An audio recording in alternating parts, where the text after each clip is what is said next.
Okay, everyone. Hi. Again, my name is Richard, and you already know my cookie name.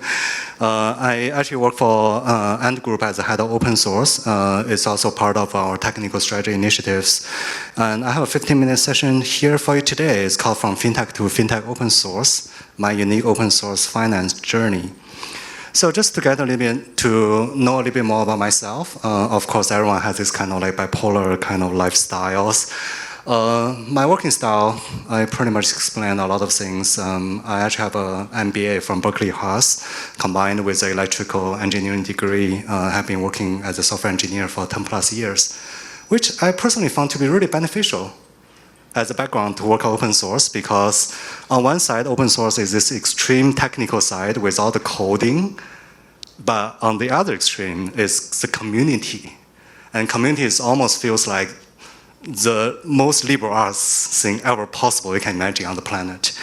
Yeah, so I've been pretty much working with the communities a lot, and that's my 3-year-old son in Singapore, which I'm trying to spend some time with him, as much as I could.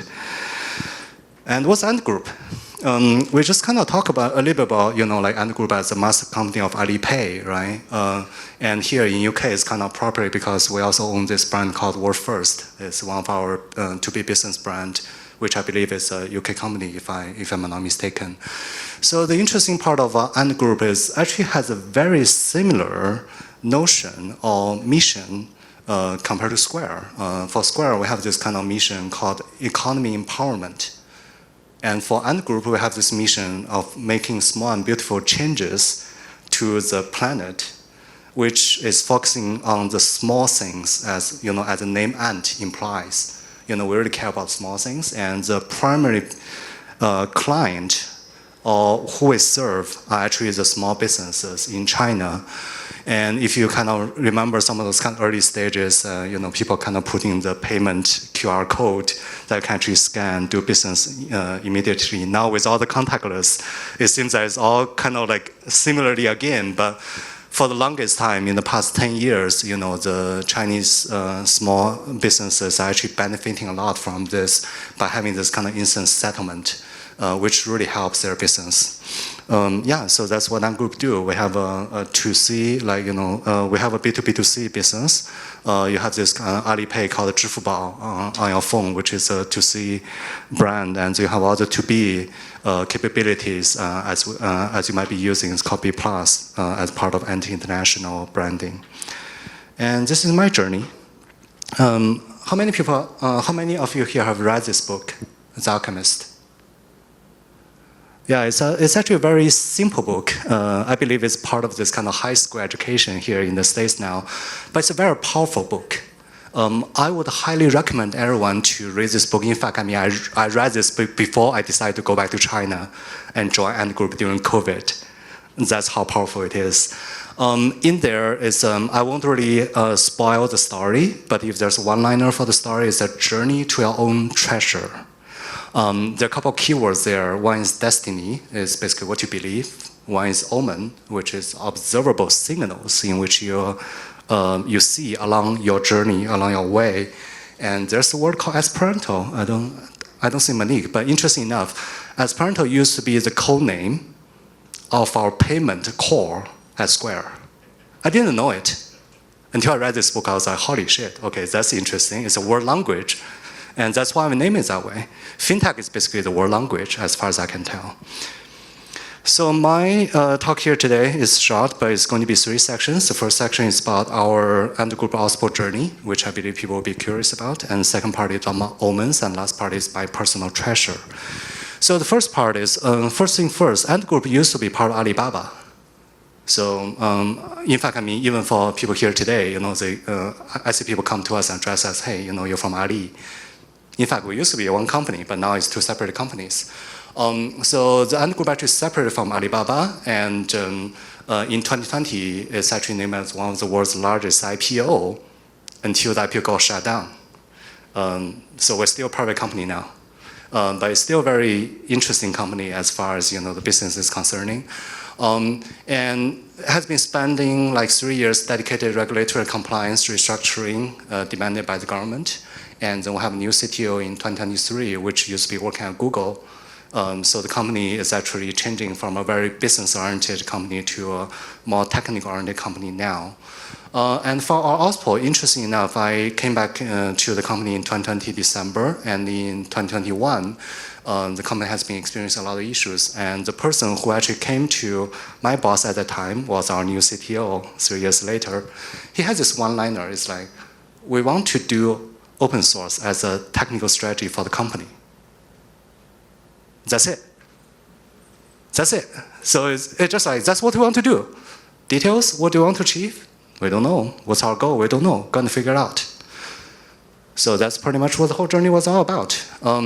So in 2021, we pretty much did all of the works. Yesterday, someone was kind of calling out this as a kind of cleaning house job. Sorry, it's plumbing job. It's one level lower.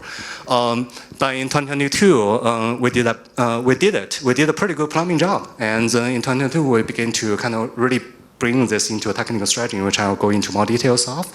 And then the rest of the journey is all there. I'm going to go in there with all the details. So that's the first year. People might see this picture before, right? So it's like, that kind of implies, the picture is very famous about, skipping all the steps. Right? It's first step of drawing an owl is like 2 circles, and then draw the rest of the owl, right? B, owl. What I'm actually using here, the story which I'm trying to tell is, if you don't really have a business and you begin doing open source, that's probably easy, but doing open source in a well-established company is hard. Why is hard? Because you have all these kind of predefined rules, notions, and complete out there, which will keep challenging you. It's like, why do you want to do open source now? And what kind of business values, the gentleman who's left, what's the business values of it? You keep getting all of these kind of philosophical questions one after another because it was out there. So what we did is like, we pretty much spend our times, just doing the plumbing work. No complaint, don't try to answer the question, make baby steps. And in 2022, we were able to pretty much, get out of that kind of trust problem, right? So we had this problem of you need some trust to build more trust. So the good thing is we did have some trust by doing the plumbing work, and then we began having this kind of like strategy. So the strategy is really kind of like very clear one. It's like 3 steps, right? Why do we care about open source? First thing first, it's a innovative collaboration methodology, right? Especially on the infra side. That's clear. We talk about open standard, we talk about infra. Having the technologies set in a very coherent way benefits everyone. And then open source is basically about building trust. Why do I want to trust you and the group as I've never heard of brand, right? Why do I want to trust you? Oh, okay, I see your technology, right? The technology really helps to let people know that, okay, you're actually doing this in the right way. Like I see your, databases as open source product. That definitely helps with the narrative. Last but not least, it's a business, right? Business need to make money. So how can open source help with that, right? Is that like we believe that's a go-to-market methodology. I'm not sure if open source is actually a full-fledged business model. I'm conservative on that front. But it's a very useful go-to-market strategy. But the challenge is, it's so useful that most people only see the value of that. And they totally ignore the 1 and 2. So we end up having customers coming to us and say, hey, can you really help us to do this kind of like, operations and go to market and let everyone see our brand? And I want them to join my community. I was like, okay, sure. We don't think that's the right thing to do, but we're good for now. So we just begin kind of doing some of that. In fact, Ant Group has all of this kind of interesting technology built over the years. Like technologies or architectures are like layered, right? Many things in the world are layered, like lasagna, right? And all of that. So we kind of see our technology as like, this kind of human-computer interactions, artificial intelligence, and distributed computing and trust-native technologies. All the logos here are open source stuff that you can actually find on our website or GitHub. They're real stuff. We have a lot of this, but nobody knows. So yeah, we actually trying. So what we did is like, we're trying to build these bridges by letting people know a little bit more about our technologies, so that they can adopt to it. And because the teams are getting really motivated with someone helping them doing this, So it's also another way for us to really kind of build our reputations over time. But while we're doing this, we also kind of see challenges like what we just talked about. Like engineers don't really know how to do it, and people overemphasizing on the branding as on at the trial, which kind of brings us to here. So the good news is I think we're reaching a stage in which most of the people in the company understand that open source is not only about my community versus your community. It's like an ecosystem, right? We're using open source. So at the same time, just as Elspeth mentioned, in order for you to actually enjoy your technology, you're not only going to be using it, but you need to contribute back. That's how the whole ecosystem becomes sustainable. There's also this other notion of infinite game. How many people actually heard of the term infinite game before? Raise your hands, infinite game. So the TLDR for that is there's only two types of games. It's a game in game theory, not game in computer game. The infinite game versus finite game, the primary difference is if you are going to be having a time interval or predefined result for your effort. So for instance, your high school is a finite game. Your StarCraft game is a finite game, but your life is an infinite game. And open source is an infinite game. That's just one liner which I really love from my friend who is working on one of the Apache projects. There will be a next release, but you don't know what it is going to be looking like. That's how the infinite game works. And the reason why it kind of shows up here is because of that one-liner, and that's from one of my favorite speakers called Simon Sinek. It's people don't buy what you do, they buy why you do it.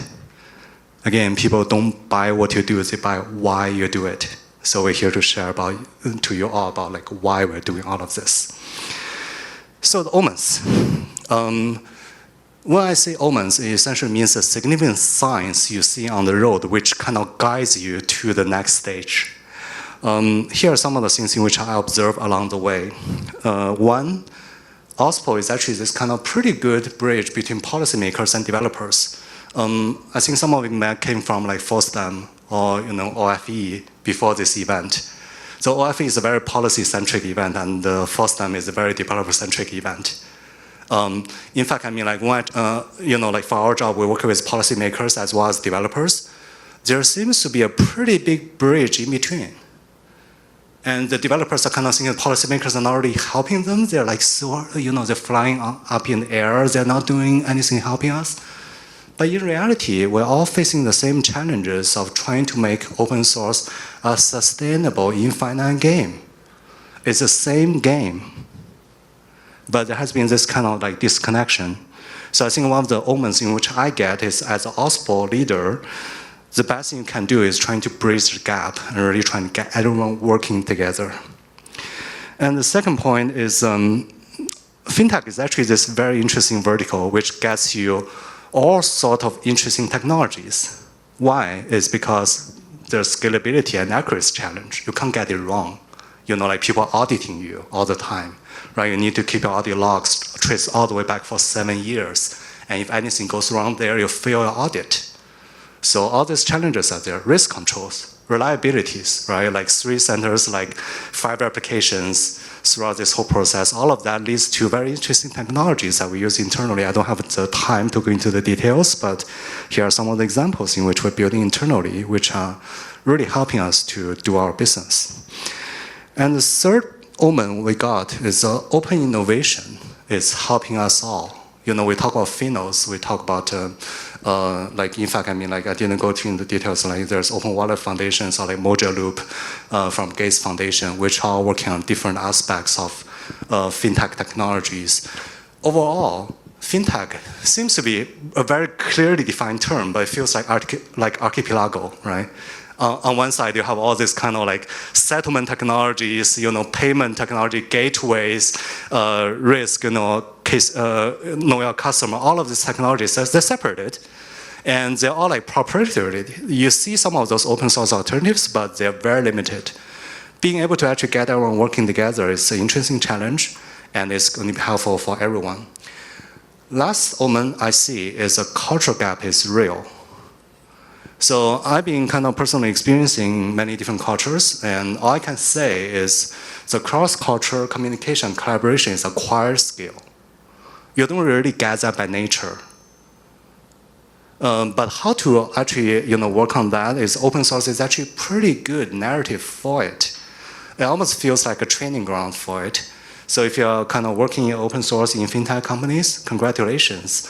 It's going to be a really beneficial part for you to get a lot of, I would say, experiences across that boundary.